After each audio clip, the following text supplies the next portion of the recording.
It's 1942 and New York City is at war. Not just with the Axis powers, but with a five-ball menace that's got the mayor swinging a sledgehammer like he's auditioning for a gangster flick. Pinball, that clinking, clanking, tilt-inducing arcade darling. It's public enemy number one. Why? Because it's not just a game. It's a gateway for sin, a mob-run racket, and a lunch money thief, or so they said.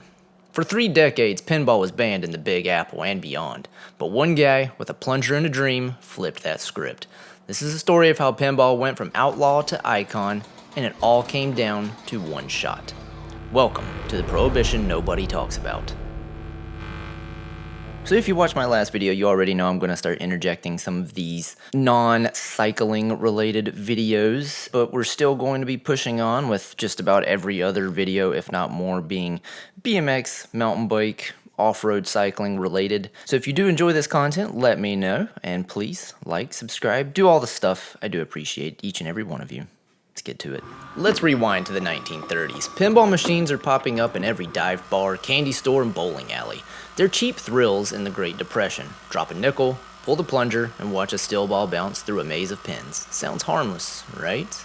These early machines didn't have flippers though. Those came in 1947. Back then, you nudge or tilt the machines to influence the ball.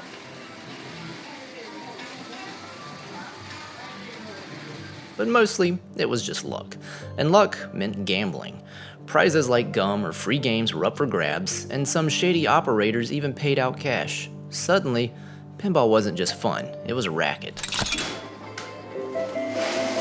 Enter one Fiorello LaGuardia, New York's pint-sized mayor with a vendetta. This guy was a reformer with a capital R, hell-bent on cleaning up the city's underbelly. He saw pinball as a mob-controlled scam, siphoning nickels from school kids' lunch money. A real larceny machine, he called it, run by slimy crews of tin horns. And he wasn't entirely wrong. Chicago, pinball's manufacturing hub, had mob ties, and some machines were rigged to fleece players. LaGuardia also argued the metal in pinball machines, copper, aluminum, nickel, that was all needed for the war effort after Pearl Harbor. Patriotism and morality. That's a combo with a punch. On January 21st, 1942, LaGuardia banned pinball in New York City. Police raided arcades, bars, even mom-and-pop shops, seizing over 3,000 machines. LaGuardia himself took a sledgehammer to them in front of flashing cameras, like Elliot Ness smashing moonshine barrels. The remnants literally dumped into the Hudson River, enough metal, they claimed, to build 4 2,000-pound bombs. But LaGuardia really wanted to send a message. Chicago, Los Angeles, Milwaukee, they all followed suit.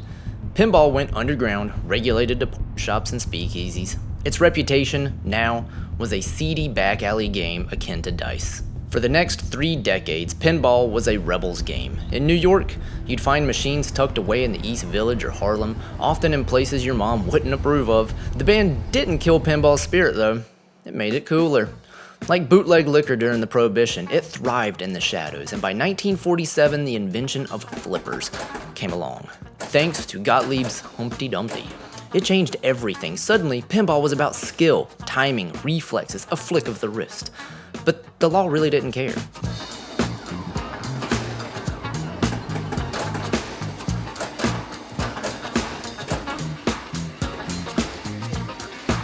By the 1970s, though, pinball was having a bit of a moment. The Who's Pinball Wizard and the Tommy movie made it a cultural icon. Arcades were buzzing and kids were hooked, but in New York, playing pinball was still like sneaking a cigarette behind school. Cops kept raiding, smashing machines as late as the 70s. Meanwhile, the industry was wanting to fight back, and the Amusement and Music Operators Association argued pinball was not gambling. It was skill. It's a skill game. They just needed someone to prove it. Enter their hero, Roger Sharpe, a 26-year-old GQ rider with a knack for tilting the odds. Roger Sharpe wasn't just a pinball nerd, he was a wizard. Growing up in Chicago, he'd honed his skills on machines like cowpoke. By 1976, he's in New York, writing for GQ. And he is obsessed with pinball. He even kept the machine in his apartment, which was technically illegal, but he got past that due to his need to study pinball for the magazine. The AMOA, or AMOA, I'm not entirely sure here, caught wind of his passion and tapped him to testify before the New York City Council. Their mission?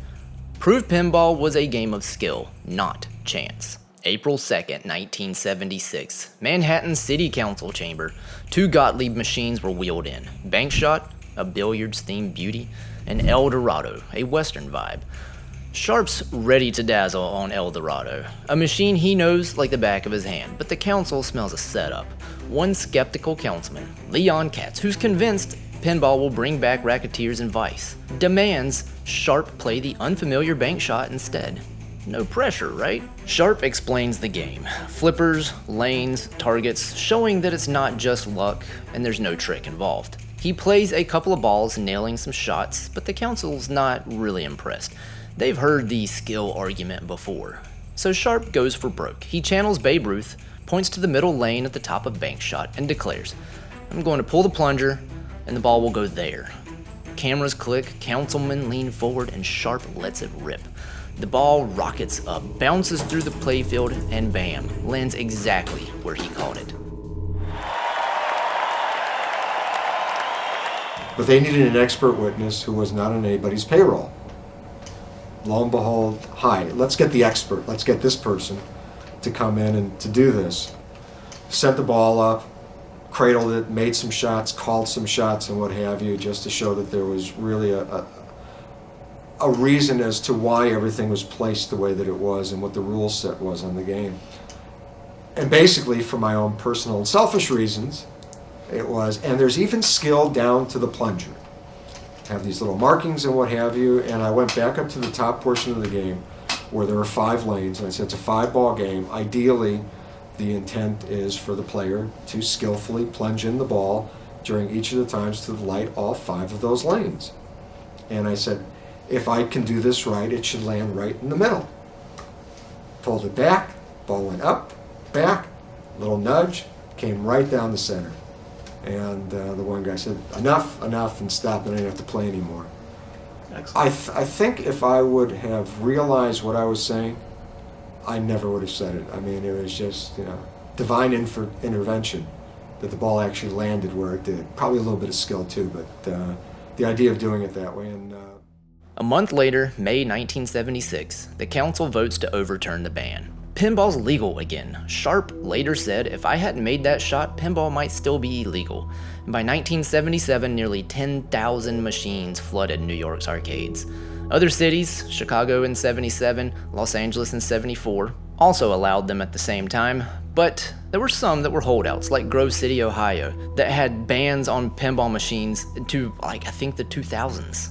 So pinball's prohibition era is a quirky footnote, but it's more than that. It's a story of moral panic, of rebellion, and one guy with a steady hand. LaGuardia's crusade wasn't all wrong. Some machines were shady, but banning fun doesn't fix society. Pinball survived, evolved, and thrives today, from hipster bars to high-tech machines with LCD screens. Roger Sharpe's shot didn't just legalize a game, it proved that skill can beat stigma. So next time you're nudging a machine, dodging a tilt, chasing that high score, remember, you're not just playing a game, you're part of a revolution that started with a single ball.